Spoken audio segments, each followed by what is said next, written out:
Hello and welcome to another episode of Veritas. My name is Jessica Lubianski, and our whole goal of Veritas is to speak the truth as a way of life. And we're here again today with Brother Vinny. I want to welcome you back to our episode. I'm so excited. We had such a great time the last time, and so welcome back. And we are here at the beautiful complex that you guys have here, and you are a Franciscan friar, correct? I am. And you're one like Padre Pio was, right? He was. Padre Pio is our famous poster boy. He's a Capuchin Franciscan friar who lived at the early 20th century. So Awesome. he's our poster boy.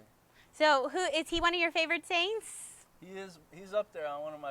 I gotta go with JP too. He's up there, and then the newly beatified Solanus Casey, who's a Capuchin friar. He's also up there too. But yeah, thanks for having me though. I appreciate it. Yeah, we're so excited. And so today we're going to talk about vocations.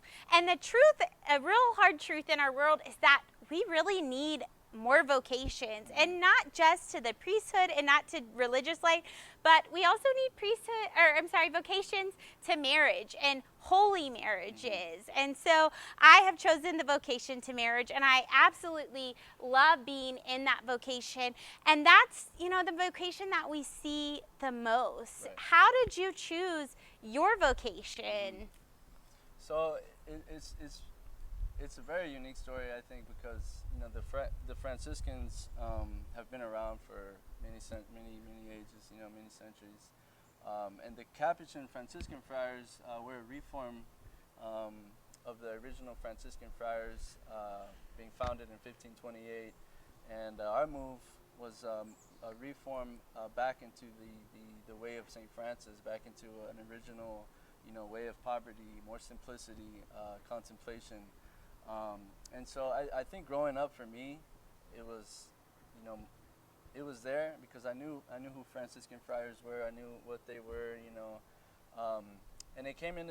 It was in my head. I knew I was called to be a priest. I felt called to some type of service, some type of ministry, and then I think a lot of teens do this. They kind of ignore the call, kind of put it on the back burner. But yeah, and you go through various stages of life. Go through stages of drought with in the spiritual life, stages of longing for intimacy, longing for happiness and fulfillment. And for me, it was never, it was never satisfying. The world or anything. And so I think the more that I kind of took it to prayer, I was always drawn to nature, creation, and just beauty. And I think that God really spoke to me in those ways. God really spoke to me, especially in suffering and a lot of brokenness. God really spoke to me in that, and just longing for holiness. You know what I mean? And so it was then that the friars really came about, and I started to really discover my own vocation, discover what it means to be called into a life of discernment, a life of prayer, and But so I went for a visit a couple of times in Denver. This is where our headquarters is. And I went, and this was after college, after just living by myself for a little while. But once I made that initial visit, I think that God really spoke to me, and it helped me feel that prayer, ministry, and service was really what I was created for, and so. I've stuck it out ever since. And actually, at the beginning of the month, I professed my perpetual vows on August 1st. So I'm just overjoyed and happy, and I just feel very, graced from that decision. So that's amazing. We'll definitely be praying for you as you're taking this new step in your journey. And I read a book one time. It's called Many Are Called, and so many of us were called to something, and we're afraid to answer. And we're afraid if our parents have expectations, or sometimes I know myself as a young person, even nowadays, I have this clear vision of what I think my life is going to be like. And I read a poem one time, and it talked about how we you're walking along the beach, and then every so often there's like a little gold package. And sometimes you would see the gold package open, and sometimes you would see the footsteps going around. And the lady ultimately asked God, well, why didn't I open those packages? Why didn't you give them to me? And he goes, those are the days you didn't answer me. Those are the days I knocked and I was holding the present in front of you.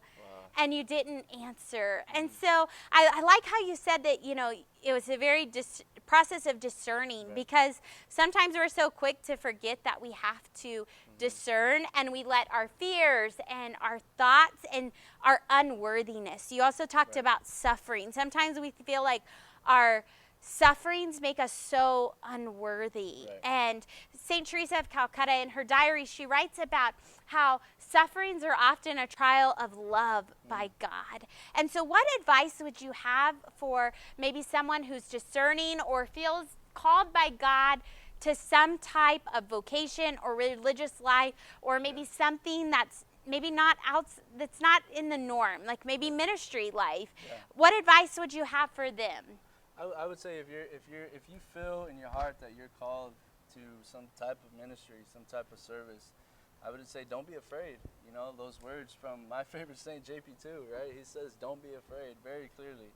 And that's been the motto, you know, of his papacy, right? Don't be afraid. And I think, you know, like you were saying, a lot of us forget that. Like there's a lot of fear in our day and age, you know, especially, you know, the virus, you know, fear of death, we're fear of losing our jobs, fear, you know, we're fear of all types of things, you know. But especially in the vocation, you know, married life, single life, religious life, there can be a lot of fear on entering, you know. But you're right. I think that if you feel called in some way, in a desire to love more perfectly in those vocations, religious life, single life, married life, don't be afraid to go and explore. Don't be afraid to dive into it, you know. Take it to prayer, pray about it, meditate. Sit in the silence. You know, my favorite psalm is Psalm 46:10. And it says, you know, be still and know that I am God.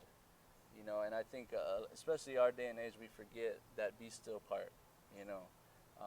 And it can be very special for the spiritual life, and also knowing your calling, knowing your, you know, what God wants of you.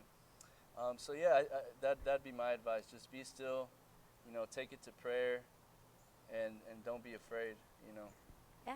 Awesome. That is great advice. Sometimes, you know, it's so scary to sit in silence, especially like sacred silence, because you only have one choice when you're in sacred silence, and that's to try to listen to the voice of God. And when we are in that sacred silence, those are the moments that He really knows our heart and can see how authentic and genuine we are, and speak to us the most clearly. So I think this week our challenge for you is going to be, if you are discerning anything, or if you're discerning a vocation, if you are looking for where God is calling you, take some time for some sacred silence this week.